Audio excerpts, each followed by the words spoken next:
መጀመሪያ አዚና ንፋቶም ሓዞት ነበረና ነንሕድሕድና እናተደጋገፍና ምስጢርና እናተኻፈልና ብዘይ ፍልጠትና እቲ ምሕዝነትና ናብ ሓደ ዓሚቕ ዘይ ንጽፉን ናይ ፍቕሪ ባሕሪ ተቐየረ። ብሓቂ ኣዝዩ ዘቕንዕ ፍቕሪ ነበረና። ንሳ ኩሉ ሰብ ዝምነያ ብጽባቐ ጥራይ ዘይኮነስ ብባህርያታን ብልባን ፍልይቲ ዝነበረት ጓል ሂዋን እያ። ነዛ ክብርቲ ሰብ እዚኣ ብምውናነይ ሰላም ናይ ሄው ላይፍ ቻነል ቤተሰብ ዝኾንኩም ከመይ ኣለኹም ለይ ተሓናድኹም? ኣነ ሰላም እግዚአብሔር መስገን همታነ ሰላም ዘለኹ ስኩም ለበ ብዘለኹም ሰላም ክትኮንለይ ናይ ኩሉ ግዜ ተምኒተ እዩ። ናይዚ ቻነል ቤተሰብ ዝኾንኩም ተተዋውዕኒ ድጋፍኩም ንተቕርብለይ ኣዝየ ዘመስግን ካብ ህዝነ ምብርታዕኹም ኣይፈልየኒ እናወልኩየ። ናይዚ ቻነል ቤተሰብ ዝኾንኩም ግን ላይክና ሰብስክራይብ ብምግባር ቤተሰብ ኩን ኢኹም። ሰብስክራይብ ትገብሩ ከለኹም ለ ናይ ደወል ምልክት ምንካ ኣይትረስዑ ማለት እዩ።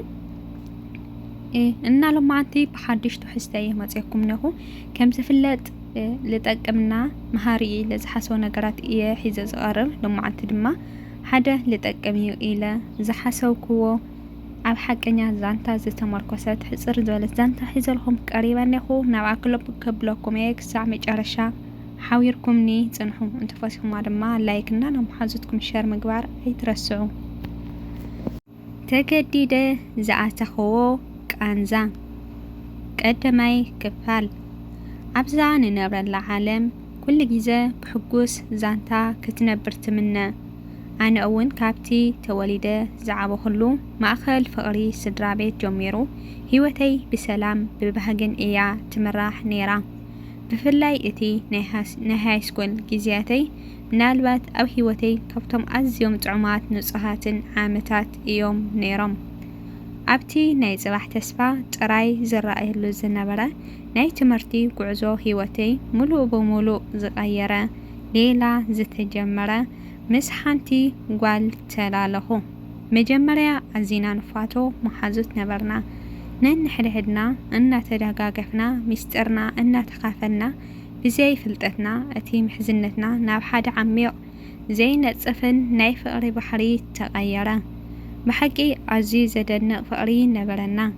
ንሳ ኩሉ ሰብ ዝምነያ ብጽባቐ ጥራይ ዘይኮነት ብባህርያታን ብልባን ፍልይቲ ዝነበረት ጓል ሄዋን እያ። ነዛ ክብርቲ ሰብ እዚኣ ብምውናኔ ኣብ ውሽጠይ ዝፍጠር ዝነበረ ደስታ ብቓላት ዝግለጽ ኣይነበረን። ኣብ ሓደ መንጎና ፍጹም ምክብባር ምትሕልላይን ፍቕርን ድማ ነበረ። ንሳ ንዓይ ዓለመያ ነይራ። ምግናን ከይመስለኩም ግን ህይወት ኩሉ ግዜ ብዘለካ ሕግበት ጥራይ ክትነብር ኣይትፈቕደልኻን እያ። ሰብ ወዲ ሰብ ክሳዕ ክንደይ ተኣፋፊ ከም ዝኾነ ዝተረዳኽዎ ሽዑ ነበረ። ካብ መዓልትታት ሓደ መዓልቲ ምስ ሓንቲ ካሊእ ጓል ተላለኹ። ሌላና ናብ ምሕዝነት እናተጓዓዘ ከሎ ንግረ መንገዲ ግን ነዚ ሓደ ነገር ሓድሽ ሌላ ካብታ ንልባ ዝሃበትኒ ኣፍቃሪተይ ሓባእኽዎ። ኩሉ ምስጢር እዩ ነይሩ ኣብ ውሽጠይ። ስለምንታይ እየ ጉዕዞ ፍቕረይ ዘበላሽዎ ዘለኹ ዝብል ሕቶ ይመጸኒ ነበረ። ኮይኑ ግን ዝርድአኒ ኣይነበረን። እቲ ብርሃን ዝነበረ ኣእሙረይ ብገለ ነገር ተጋሪዱ ነበረ። ክሳዕታ ዓለም ዝጸልመተትላ መዓልቲ ንሳ እታ ብንጹህ ልባ ዝኣመነትኒ ኣፍቃሪተይ ምስ ካሊእ ጓል ምሕዝነት ከም ዝጀመርኩ ካብ ካልኦት ሰሚዓ መጸት። ክትወቕሰኒ ኣይመጸትን። ኣብ ዓይና ዝረኣኽዎ ቃንዛ ግን ልበይ በቲኽዎ። እቲ ዝያዳ ዘሕርቓን ዘሕምማን እቲ ምሕዝነት ዘይኮነ እቲ ንዓመታት ዝሃነጽናዮ እምነት ኣፍሪሰ ክሓብኣላ ምፍታኒ ጥራይ እዩ ነይሩ። እቲ ንጹህ ፍቕርና ኣብ ቅድሚ ዓይነይ ክፈርስ ከሎ ክዕዘብ ንውሽጠይ ገናሕኹ። ንድሕሪት ዘይምለስ ስጉምቲ ረጊጸ ነበርኩ። እቲ ንጹህ ፍቕሪ ናይ ናበይ ገጹ ከም ዝኸደ እቲ ዘይምንጋረይ ዘስዓቦ ከቢድ ዋጋ ብድሕሪኡ ዝመጸ ናይ ህይወት ማዕበል ግን ይቐጽል። ኩራት ተኸታተልተይን ሎማዓንቲ ሒዘልኩም ዝቐረብኩ ትሕዝተይ ነዚኣ ትመስል ነይራ።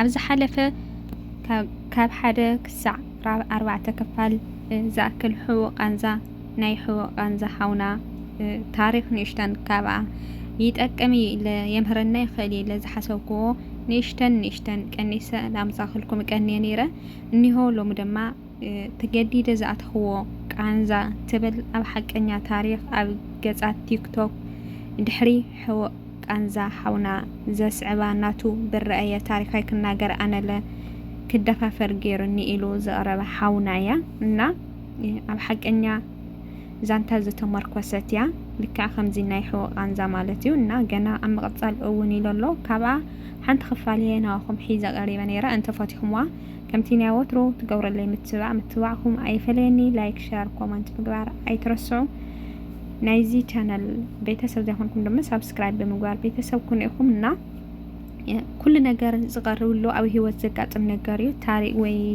ድራማ ገላ ኣይኮነን እዩ ኣይኮነ ዶ እዚ ናቲ ህይወት ኢሎም ዘቕርብዎ ኣብ ፊልም ንሪኦ ዝበዝሕ እኳ ኣብ ህይወትና ዘጋጥሙ ነገራት ኢና ክንመሃረሉ እዩ ዘለና ማለት እዩ ካብዞም ኣሕዋትና እንታይ ኢና ክንመሃር ንምንታይ እዮም ኣብ ከምኡ ወዲቖም ካብኦም ኣብኡ መውደቂኦም ምክንያት እንታይ እዩ ዝብል ካብቲ ዘቕርብዎ ኣለዉ ካብቲ ዝነግሩና ኣለዉ ክንርዳእ ኣለና ማለት እዩ ብዓብዪ ዘስተውዕል ልቦና ይሃበና ንሰባት ከይበደልና ንነብስና ከመይ ጌርና ከም ነልዕል ዝሓስብ ልቦና ይሃበና ፈጣርና ልማዓንቲ ሒዘልኩም ዝቐረብኩ ትሕዝተይ ነዚኣ ትመስል ነይራ ፈቲኹምዋ ትኾኑ ተስፋ ይግበር ወግዕ ከያው ዝሓልኩም ኣብ ዝቕፅል ብመሃርና ጠቃሚ ዝኾነ ወይ መዘናግዕ ዝኾነ ነገራት ክሳዕ ሒዘልኩም ዝቐርብ ሰናይ ግዜ ሰናይ ቀንያት ንዓኹም ይኹን ኣብ መጨረሻ ግን እንተፈቲኹምዋ ናመሓዘትኩም ሸር ምግባር ኣይትረስዑ ኢኹም ካልእ ቪድዮ እውን ንኸመፀኩም ሰብስክራይብ ምግባር እውን ኣይትዘንግዑ ኩራት ኣሕዋተይ